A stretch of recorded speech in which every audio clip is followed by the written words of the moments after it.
اعوذ باللہ من الشیطان اللعین الرجیم بسم اللہ الرحمن الرحیم السلام علیکم یا علی مدد۔ مومنین و مومنات کی خدمت میں ماہ رجب کی 7 تاریخ کے دن 7th ڈے آف ماہ رجب کے دن کیا جانے والا ایک بے انتہا حاجت روائی اور حل مشکلات کے لیے بہترین مجرب ترین عمل لے کر آئے ہیں۔ بے انتہا مختصر اور آسان ترین عمل ہے۔ مومنین 7 رجب کے دن میں کسی بھی وقت اس عمل کو کر سکتے ہیں۔ 7 رجب کے پورے دن میں کسی بھی وقت مومنین اس عمل خاص کو کر سکتے ہیں اور خداوند متعال کی بارگاہ سے اپنی حاجتوں کو قبول کروا سکتے ہیں۔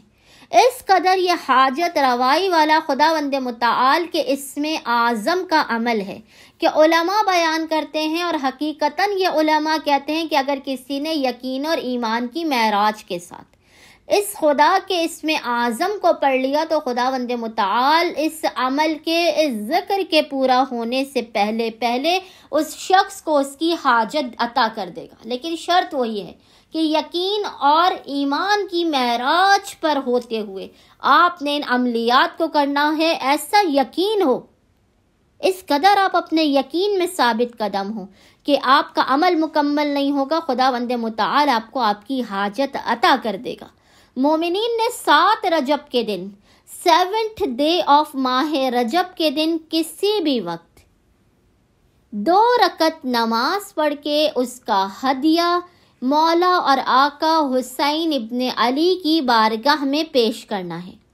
نماز سے فارغ ہونے کے بعد آپ نے تسبیح بی بی فاطمۃ الزہرا سلام اللہ علیہا پڑھنی ہے، پھر مصلی ہی پر بیٹھ کر بنا کسی سے کلام کیے اول و آخر 5 مرتبہ 5 ٹائمز درود کے درمیان میں 72 مرتبہ 72 ٹائمز آپ نے پڑھنا ہے۔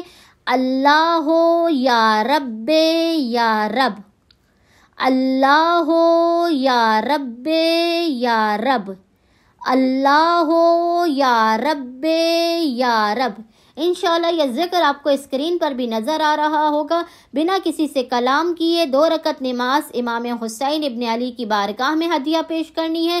نماز کے بعد بنا کسی سے کلام کیے اول و آخر 5 مرتبہ درود کے درمیان میں 72 مرتبہ 72 ٹائمز آپ نے ذکر کو پڑھنا ہے۔